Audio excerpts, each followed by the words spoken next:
Então, assim como estamos, vamos fazer uma oração para nós iniciarmos. Santo Deus, eterno Pai, Senhor, alguns de nós estamos cansados, exaustos. Pode ser que alguém aqui viajou para vir para cá hoje, mas por favor, ó Deus, nos fortalece através do Teu Santo Espírito, ó Pai.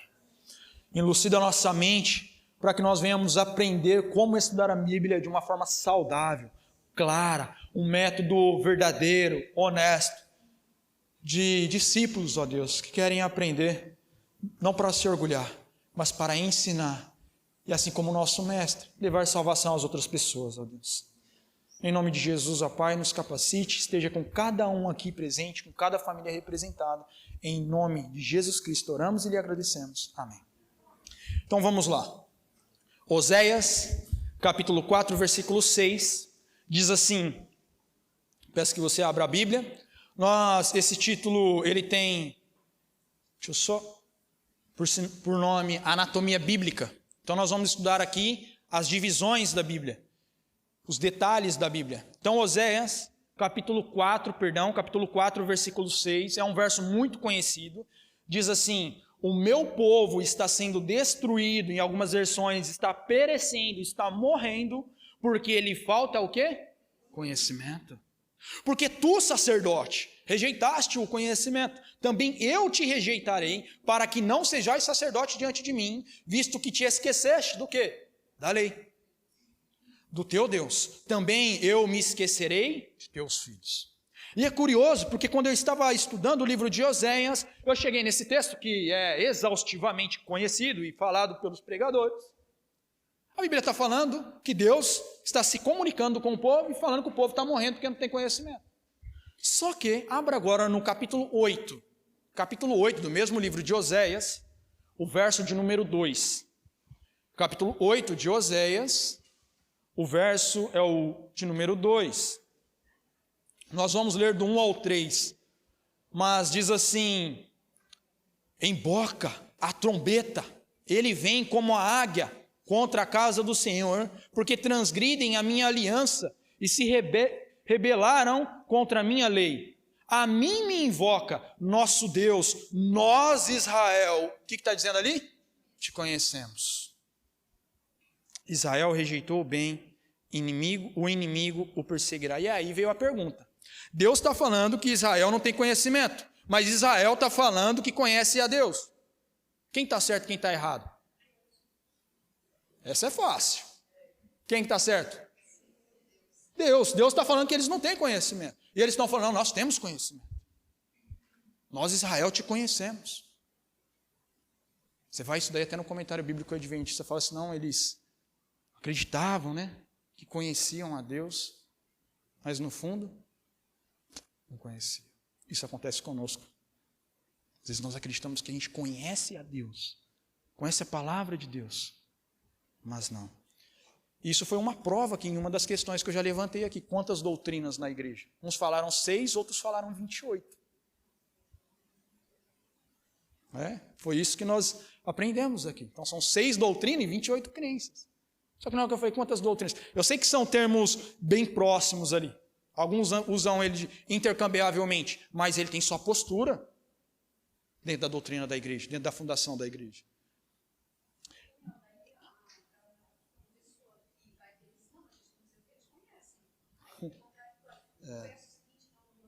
Explicaria, com certeza. Então vamos lá. Para quem souber, eu vou começar aqui do básico. Eu peço paciência para aqueles que já tenham conhecimento mais aprofundado. Vou começar aqui do básico e a gente vai galgando, ok? Vamos lá em algumas questões. Existem quantos livros na Bíblia? Peraí, quem souber, levanta a mão. Só quem souber. Aí, ó. Alguns sabem, outros não sabem. Agora, todos os que sabem vão responder junto. Existem quantos livros na Bíblia? Agora, quem não sabe, aprendeu. Sim ou não? Então, ok. Vamos lá, 66 livros. Parabéns, louvado seja Deus. A Bíblia, ela é dividida em 2 grandes partes. Quais são elas? Novo Testamento. Isso daqui está fácil. Agora vamos apertar mais um pouquinho. Quantos livros contém em cada testamento? Peraí, vamos lá. No Antigo Testamento, Quem souber, levanta a mão. Aí. Tem quantos no Antigo Testamento? 39. Acertaram. Ok? 39 no Antigo. Então vamos agora para o Novo Testamento. Quem souber, fala.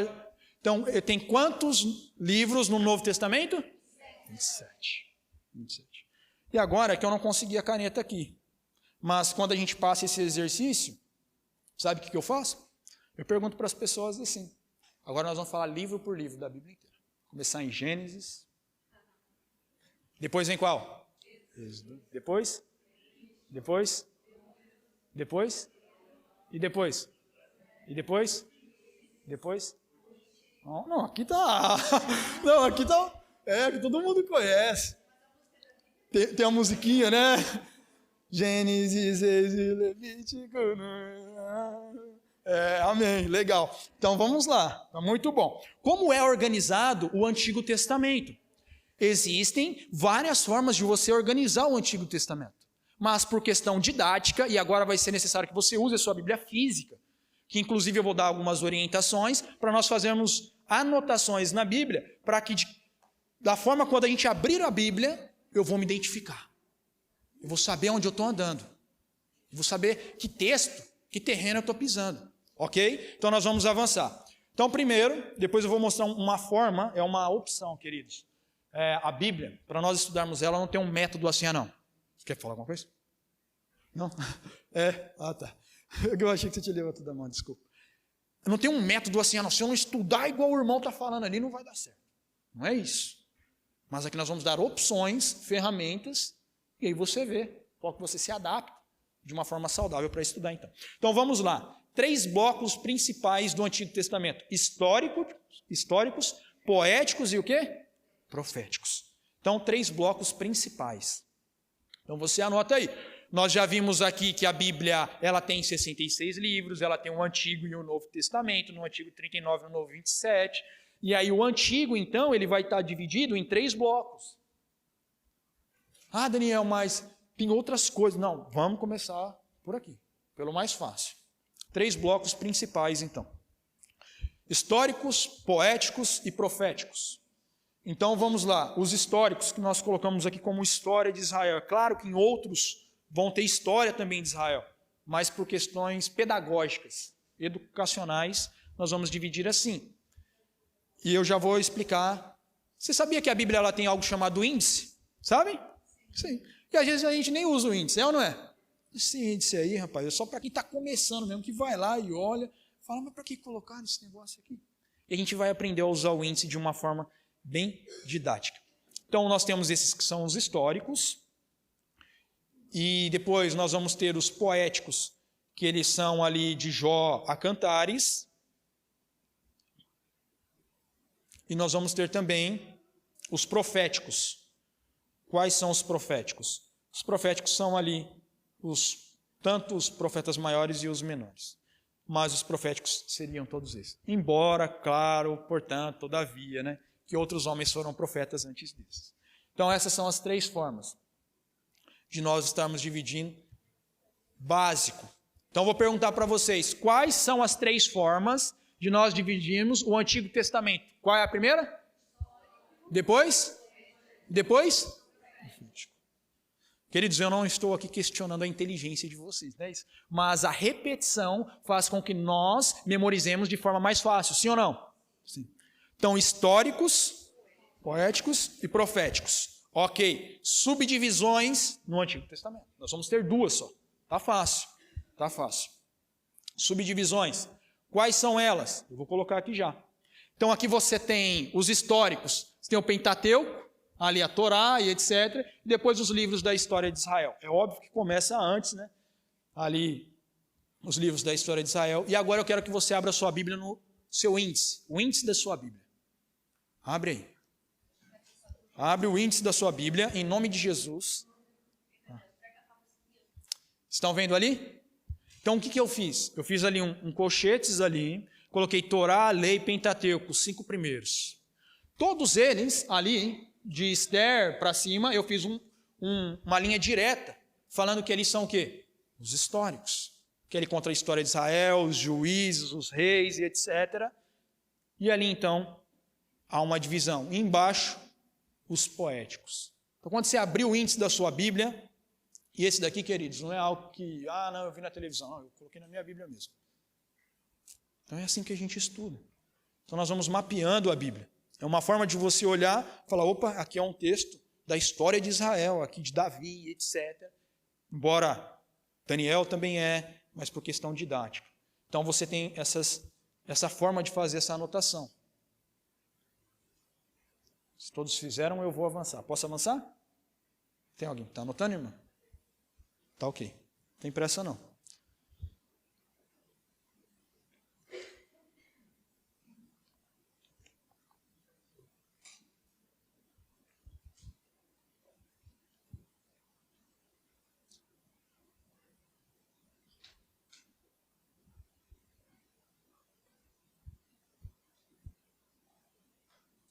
Ok? Então, vamos lá. E aí tem os históricos ali. E aqui, então, você vai fazer assim também dos poéticos. E ali, entre os profetas, existem... Provavelmente você já ouviu falar entre os profetas maiores e os profetas menores. Já ouviu essa expressão? Não é que nenhum profeta é mais poderoso que o outro. Não foi, Isaías, tadinho de Naum. Né? Naum, coitado. Aqui na divisão ele é menor. Não, ele é maior, perdão, deixa eu ver aqui. Ele está bem na divisão ali. Não, ele é maior. Maior, perdão. É porque como ele é chamado do livrinho lá, né? Mas aqui na divisão, nós colocamos ele como um profeta maior. Por que eles têm essas características? Porque os livros são maiores. Né? Os livros são maiores do que os outros. Mas são tão importantes quanto. São tão importantes quanto. Então são 5 da Torá, 12 depois ali dos reis, dos juízes, depois 5 dos proféticos, 5 dos maiores e 12 dos menores. Eu vou passar aqui, pode ser? Vocês estão me copiando? A gente tem aqui, eu só vou explicando, é a mesma coisa, só de uma forma mais repetitiva. Então, quando você ouve a expressão Pentateuco, Torá, a lei de Moisés, está falando de quais livros? Dos 5? 5 primeiros livros. Jesus ele faz uma divisão semelhante assim, ele fala assim, né? A lei, salmos e os profetas. Né? Tem uma passagem que ele usa as 3. Foi 5 por Moisés. Então aqui você tem os 5 e o livro de Jó. Né? O livro de Jó também. Então aqui você tem a história de Israel, né? Os 12 livros. Este grupo de livros é composto por 12 livros que relatam toda a história de Israel. Na verdade, eu coloquei toda, mas tem mais lá de Daniel e etc. Que é uma parte histórica também, com certeza. Mas podem copiar, irmãos. Ok? Então vamos avançar. Aqui, então, é os poéticos, por conta da estrutura, né, da narrativa ali. São cânticos, salmos, prosa, tem todo esse processo, a gente vai entrar um pouquinho nisso. E uma dessas formas, quero trazer para os irmãos de forma bem prática, assim. Uma aplicação bem prática. Vocês podem falar, Daniel, volta lá, não tem problema não. Tá bom? Não tem problema. Se alguém perdeu alguma coisa, vou avançar aqui. Então, os profetas maiores, Isaías, Jeremias, Lamentações, Ezequiel e Daniel. Então, você com o índice dessa forma, vai lhe ajudar. Vou avançar aqui mais um pouquinho. Nós vamos chegar no Novo Testamento. Ok? O Novo Testamento ele vai seguir praticamente do mesmo jeito.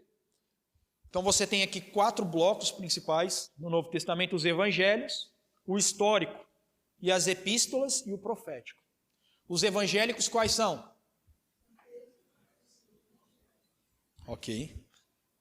Perfeito. Mateus, Marcos, Lucas e João. Que são a história de Jesus também, né? São livros biográficos, mas ele é conhecido como os evangelhos. Tinha alguém copiando? Desculpa.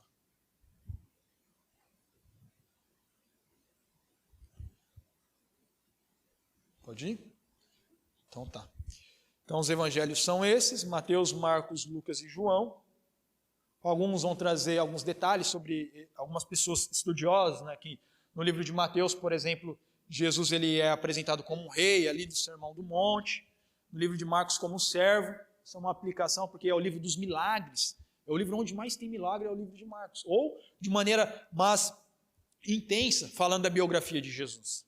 Não o que mais tem, mas de uma forma mais intensa. É relatado muitos milagres. O livro de Lucas já vai falar é o rei, o servo, o Deus homem, né? Da humanidade de Cristo ali, ele chora lágrimas de sangue, etc. E também da divindade de Jesus no livro de João. Aí você tem o verbo se fez carne e habitou entre nós. Então são essas as divisões. Nas epístolas, queridos, não só você tem aqui os evangelhos, o livro histórico é o livro de Atos, que inclusive tem um autor da nossa igreja chamado Dennis Smith. Ele tem um livro chamado Batismo do Espírito Santo. É um livro interessantíssimo da Casa Publicadora. E ali ele fala que o livro Atos dos Apóstolos deveria chamar Atos do Espírito, né? Porque ali é tudo do Espírito Santo. Inclusive é um livro que eu gosto bastante. Inclusive, até peço que os irmãos orem. Eu falei para um amigo hoje, houve algumas sugestões para o próximo GYC, e uma delas foi sobre o Espírito Santo. Okay? Amém? Então, assim, inclusive eu ali conversando com a minha esposa, sugeri, então em votação. Eu acredito que é um tema muito importante para nós, né? Muito necessário, porque sem o Espírito, queridos, nós não somos nada. Então, vamos avançar? E aí você tem as epístolas. Entre as epístolas, você tem duas classificações, nós vamos ler. As epístolas nós temos as de Paulo e as outras epístolas de Tiago, Pedro, João. Há uma diferença técnica, tem alguns que a epístola ela é para uma comunidade e a carta seria para uma pessoa. Tem pessoa que fala carta, epístola, isso não é tão importante, mas, por exemplo, a carta foi para Timóteo, a epístola aos Hebreus, entendeu a diferença? Então, uma diferencinha técnica, mas a gente pode usar os termos intercambiavelmente, não tem problema. E aí você tem, são um total de 21 cartas, sendo 14 escritas pelo apóstolo Paulo, e as outras 7 escritas por autores diversos. E aí aqui você tem o último, que é do Apocalipse. Daniel, há subdivisão no Novo Testamento, igual no Antigo Testamento? Há uma só, entre as epístolas. Tem as epístolas de Paulo, as epístolas paulinas, e a outra são as epístolas gerais, que é de Pedro, Judas. Então eu vou fazer aqui essa divisão. Então vamos lá, a subdivisão é essa. As epístolas de Paulo são 14. Enquanto eu montava, né, esse conteúdo, eu não sabia que a gente ia estudar a epístola aos Hebreus, que a gente já está na época da epístola aos Hebreus. E destas epístolas, uma que é muito questionada é a questão da epístola aos Hebreus. Eu só vou deixar aqui também para você ver como que eu anotei o Novo Testamento, se você quiser fazer assim, com uma forma mais didática. Então você tem os evangelhos, histórico, o livro de Atos, inclusive eu uso cores diferentes, não sei se você percebeu.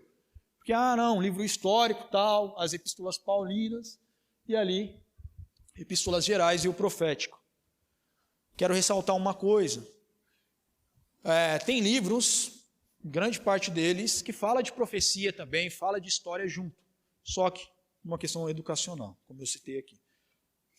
E aí você tem aqui as epístolas paulinas. Das epístolas paulinas, a epístola aos Hebreus, ela é questionada se ela é de Paulo ou não. Há várias posições de que não é de Paulo, é de Apolo, é de alguma outra pessoa. Por quê? Porque quando eles vão investigar os manuscritos antigos em grego, há alguns erros, não erros assim, mas falhas nas epístolas de Paulo. Quando encontraram o escrito da epístola aos Hebreus, ela era perfeita, a escrita dela, não tinha nenhuma falha. Então falaram assim, não, Paulo não poderia ser esse escritor. E aí, foi Paulo ou não foi? Foi Paulo. Eu fiquei muito feliz, aqui tem as epístolas gerais, Para quem tiver dúvida sobre esse assunto, nós, como adventistas, é algo muito fácil de resolver. Eu separei aqui somente 10 citações do Espírito de Profecia falando que foi Paulo. Eu acredito que é o suficiente, sim ou não? Se alguém precisar de mais, fiquem à vontade, tem muito mais. Então, a primeira, ela vai dizer em Mensagens Escolhidas, mas Paulo escreve. Tem uma posição de que Paulo ele usou não, né?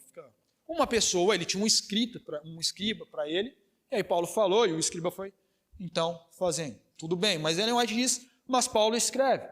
Um outro texto, Paulo escreveu, havendo Deus outrora falado muitas vezes, e de muitas maneiras, etc., ela vai citar Hebreus 1:1. Um terceiro texto, ela diz, Paulo escreve também, está este dia com Deus. Mais um quarto. Paulo em sua o quê? Epístolas. A epístola aos Hebreus, ela era de quem? De Paulo. Está dizendo aqui. Paulo em sua epístola. Mais uma. Em sua epístola aos Hebreus, Paulo escreve. Uma sexta, é exaustivo, Paulo na epístola aos Hebreus, Paulo em sua carta aos Hebreus, ela também usou ali o termo. O apóstolo Paulo na epístola aos Hebreus.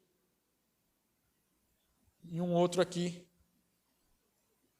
Paulo em sua epístola aos Hebreus escreve, e por final, e o apóstolo Paulo em sua epístola aos Hebreus declara. Tá bom? Então foi Paulo ou não foi? Foi. Tá ótimo.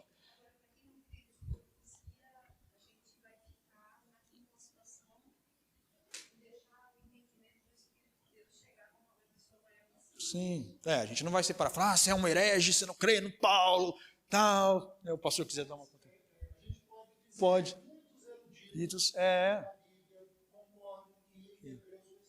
Paulo. Pronto. Muitos. Uhum. Mas, tá tranquilo. Pronto.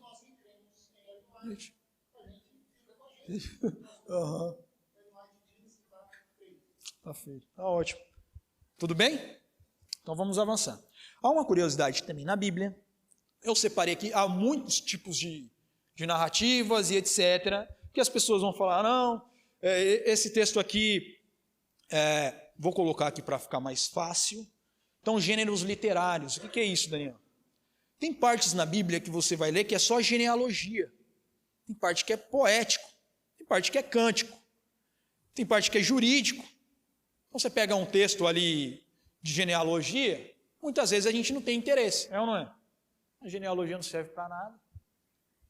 Eu conheço pessoa que disse assim, não, eu li a Bíblia, chegou na genealogia, eu pulei. Que negócio chato. Eu não sei se é verdade, queridos. Meu esposo falou assim, Daniel, ele é contador de história. Mas disse que um homem foi na igreja, e aí o pregador lá estava falando, e nasceu fulano de tal, teve o filho tal e morreu. E nasceu fulano de tal, teve o filho tal e morreu. Terminou de ler toda a genealogia, tinha um irmão lá na porta, falou assim, eu quero aceitar Deus. Falou, na genealogia? Falou, eu quero. Falou, por quê? Falou, não, porque a Bíblia está falando aí, ó, que nasce, morre e depois, como é que vai ficar? Então Deus não colocou ali por acaso, é ou não é? Só que nós vamos ver que tem algo mais profundo ainda dentro disso. Se eu pulo essa parte, eu posso perder coisas extraordinárias, queridos. Pelo poder de Deus, eu tenho experimentado isso na minha vida. E eu vou mostrar para vocês. Então, há essas formas de narrativa, de estrutura textual, nós poderemos dizer assim, só para ficar didático quando você for. Claro que tem texto que ele é história e ele também tem profecia. Entendeu? Não estou generalizando, mas tem um pouco de cada um. Então, o gênero narrativo, os livros históricos e biográficos, né, que são batalhas. Fala aí um herói da Bíblia. Outro. Sansão, Davi. Então, são gêneros de narrativa, de histórias. Eu coloquei como narrativo aqui. São tragédias, também pode colocar um romance, uma história. As biografias também de Jesus, né? Alguns falam que é uma outra classificação, mas coloquei como um texto narrativo, colocando a história de Jesus. Que tinha muita coisa ainda, né? O João, ele chegou a colocar ali, ó. Há, porém, muitas outras coisas que Jesus fez. E que se fossem escritas uma por uma, creio que o mundo não poderia conter os livros A gente vai conhecer essas histórias no céu, amém? Em nome de Jesus. Então você tem a genealogia, que eu estava comentando com vocês aqui. Você fala, Daniel, mas genealogia não... Você contou essa história aí. Já ouviram falar da oração de Jabes? Quem já ouviu falar? Já ouviu, né? A oração de Jabes, ela está no meio de uma genealogia. Coloquei aqui para a gente ver, ó. Cós gerou a Anube, e Zobeba, e foi pai das famílias de Arel, filho de Harum, está em 1 Crônicas capítulo 4, do verso 8 ao 11. Foi Jabes, está falando ali, pai de não sei quem, mas diz assim, ó, no meio da genealogia, foi Jabes mais ilustre do que seus? Por que destacou isso? Está falando todo mundo ali. Então se eu sou aquela pessoa que pulou a genealogia, eu posso perder, posso ou não posso? Posso. E aí está falando que esse homem ele foi o mais ilustre. Sua mãe chamou-lhe Jabes, dizendo, porque com dores o dei à luz. Jabes invocou a Deus, o Deus de Israel. Ó, tomara que me abençoe e me alargues as fronteiras, que seja comigo a tua mão e me preserves do mal, de modo que não me sobrevenha a aflição. E Deus lhe concedeu o que lhe tinha pedido. Aí continua. Quelube, irmão de Suá, gerou a Meier, este é o pai de... E vai embora. E aí uma vez eu vi uma pregação de um pastor chamado Valdecir de Lima, que é sobre a oração de Jabes. E aí ele fez uma pregação inteira sobre a oração de Jabes, eu vi lá na internet, e ele destacou, ele disse assim, Jabes ele orou para que Deus alargasse as fronteiras dele, para que ele avançasse. Ore para que Deus te dê a possibilidade de pregar o evangelho para várias pessoas, em vários lugares. Falei, eu vou orar. E em nome de Jesus, tenho experimentado isso aqui e agora com vocês. Amém? Então não está aí por acaso, queridos. Não está. Deus colocou na Bíblia, nós temos que ler. Amém? Leia a genealogia também. Porque talvez tenha um irmão lá, falou, morreu, tal. Lembra da história? Vou aceitar Jesus. Então, quando a gente entra aqui nos textos poéticos, há uma forma de você fazer uma avaliação deles, que são, olha que curioso, as 3 principais estruturas de poesias na Bíblia. Tem várias, tem outras também, verso, prosa, etc. Mas eu coloquei ali paralelismo sinônimo, paralelismo sintético e paralelismo antitético. Falei, isso aí é muito técnico, não estou pegando. Então nós vamos na prática.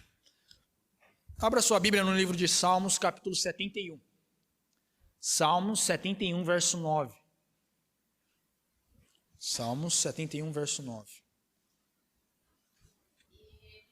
Espera rapidinho, só para sair lá no vídeo. Tem que perguntar aqui, irmã? E aí ela vai responder. Ah, tá certo. Então, nessa situação de que os escribas e sacerdotes questionaram que Jesus não tinha, não era da família do rei Davi, né? Portanto, ele não teria condição de ser o profeta, o ungido de Deus, né? Porque de Galileia não viria nada de bom. Essa foi a questão, né? Mas esqueceram então que José fez o licenciamento da sua família na cidade de Davi? Então, eu não vou responder exatamente essa pergunta, mas voltando ao que eu estava falando, eu tenho um amigo judeu e eles não só acreditam na Torá e nos livros, nos outros livros lá do Antigo Testamento, mas eles também têm um livro chamado Talmud, que é um livro passado de geração em geração, e lá, nesse livro, Talmud, eles têm uma história falando que, na verdade, Maria era uma prostituta e ela se casou com um romano. Então, eles distorcem completamente a história, né? E é por isso que muitos judeus também não conseguem ver. Esse meu amigo judeu, ele era católico antes. Então, para ele falar isso, é uma coisa bem, né, séria.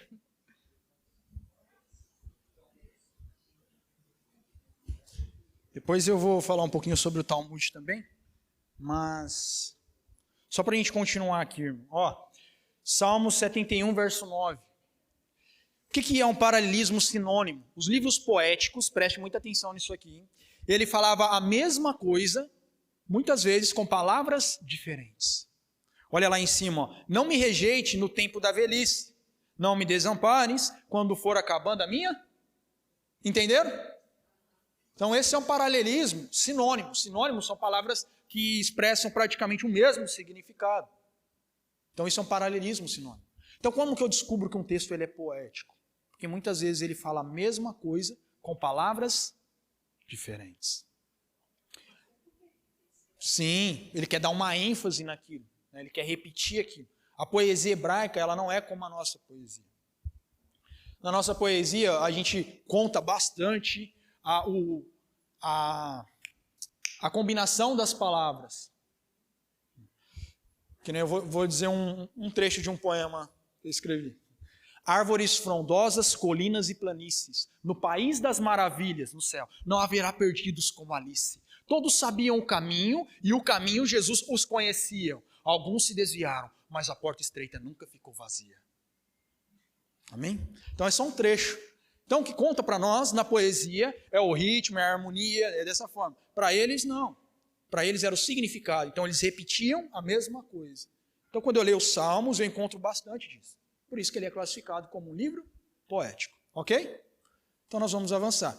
O Salmo 51 é um clássico, né? Lava-me com isopo e ficarei puro. Lava-me e ficarei mais branco do que a neve. Vocês conseguem enxergar isso no texto?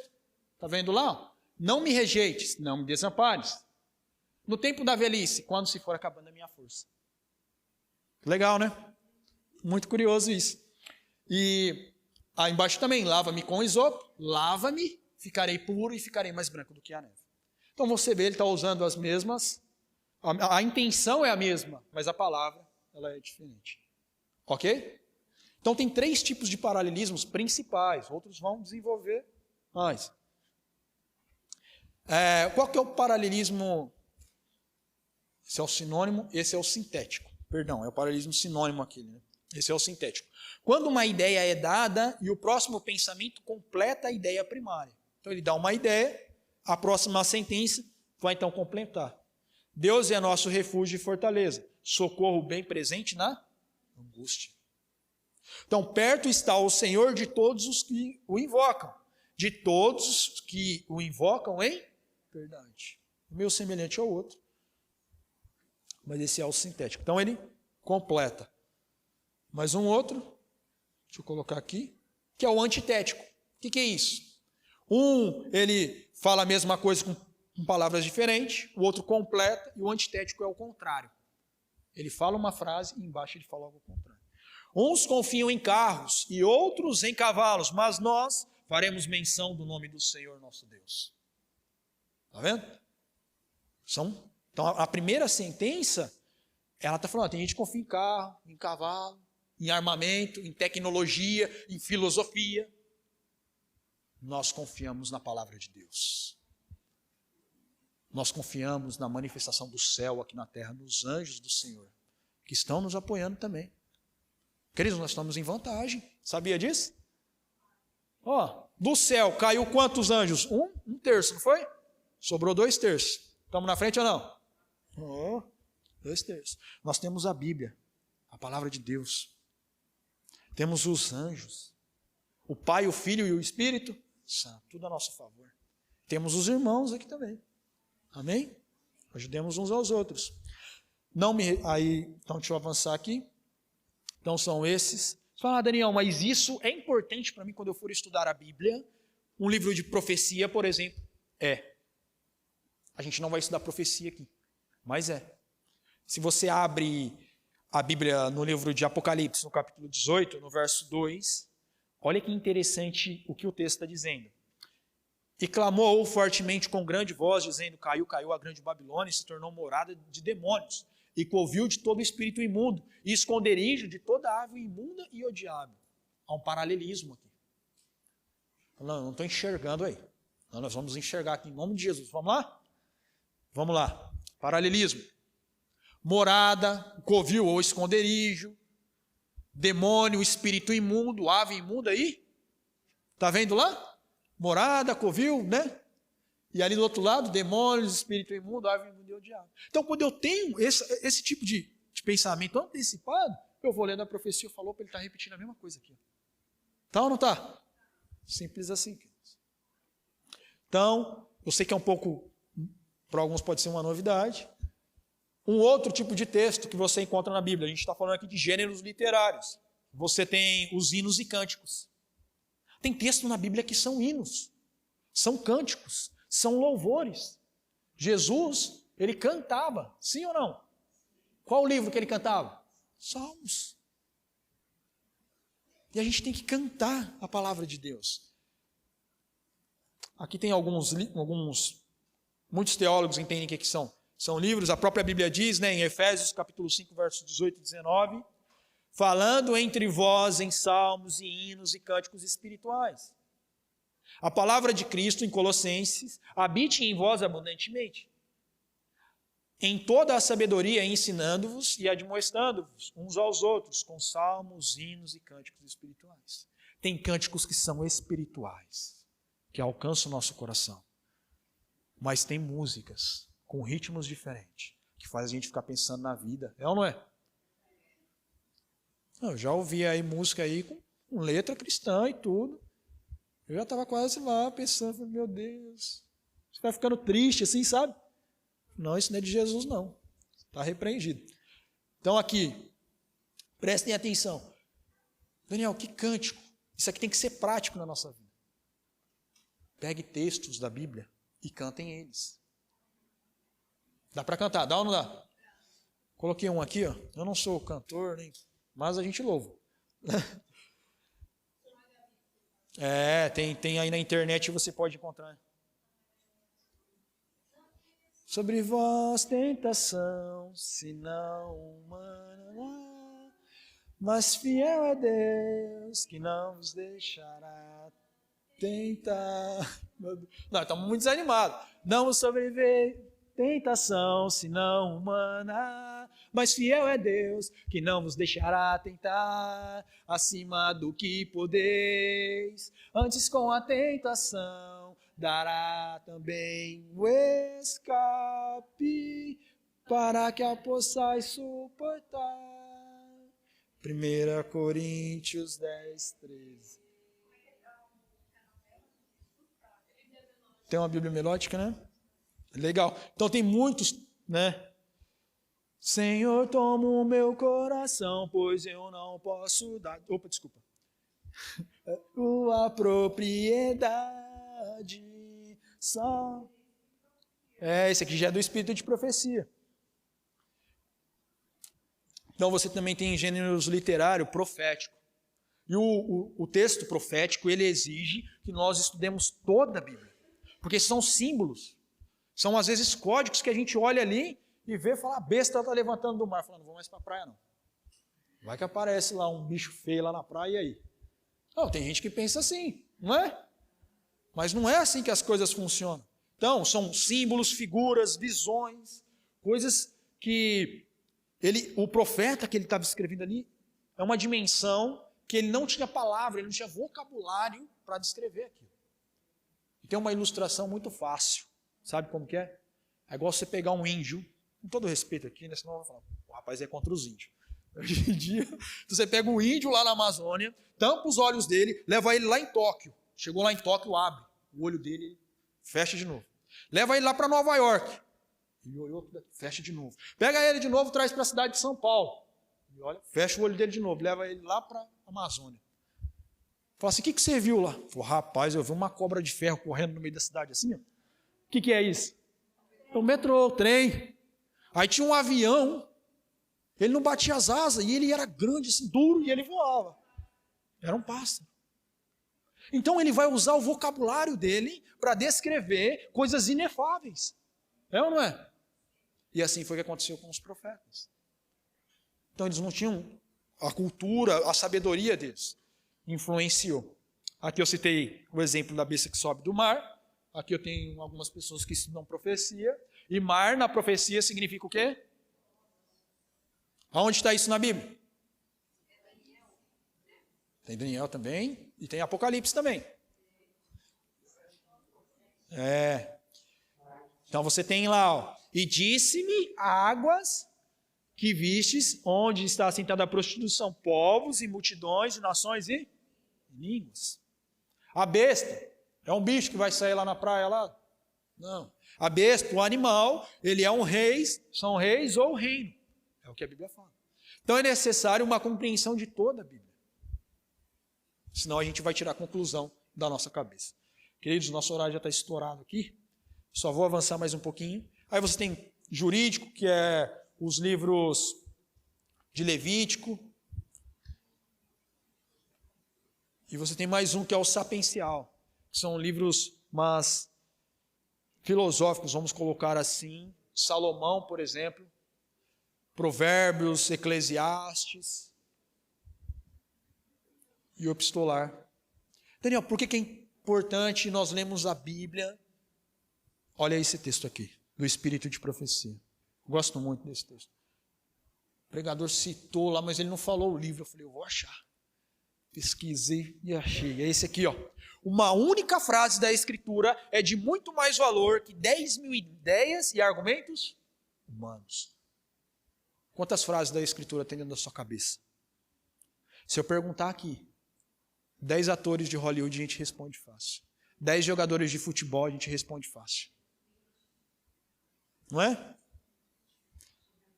Músicos do mundo. Eu sei que existe uma cultura que não tem como a gente não ser influenciado por... Falando, Daniel, tem coisa que...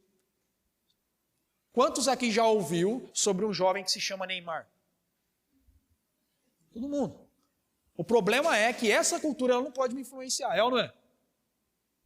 Olha a linguagem que eles usam. Os ídolos. Qual é o seu ídolo no futebol? Nenhum. E uma outra para a gente terminar. Tudo no mundo religioso deve ser testado. Por quem? Pelas Escrituras. Tem que ser testado, tem que ser provado pelas Escrituras. O Espírito não vai falar algo que está contra o que ele mesmo inspirou as pessoas a escreverem. Seria contra a história. Por isso tem que conhecer. Então, eu sei que é um pouco rápido, mas deu para a gente entender as divisões da Bíblia, ok? E também os gêneros literários, os tipos de texto que nós temos. A próxima agora vai se chamar o Espírito de Profecia e o Estudo das Escrituras. O que Deus, através de Ellen White, escreveu da forma para que nós estudemos a Bíblia. Qual que foi o modo que ela falou? Ela deu muitos detalhes para a gente estudar a Bíblia. Os métodos também, né? Muitos métodos. Então vamos ter um intervalo agora, 5 minutos. Na volta a gente ora e continua.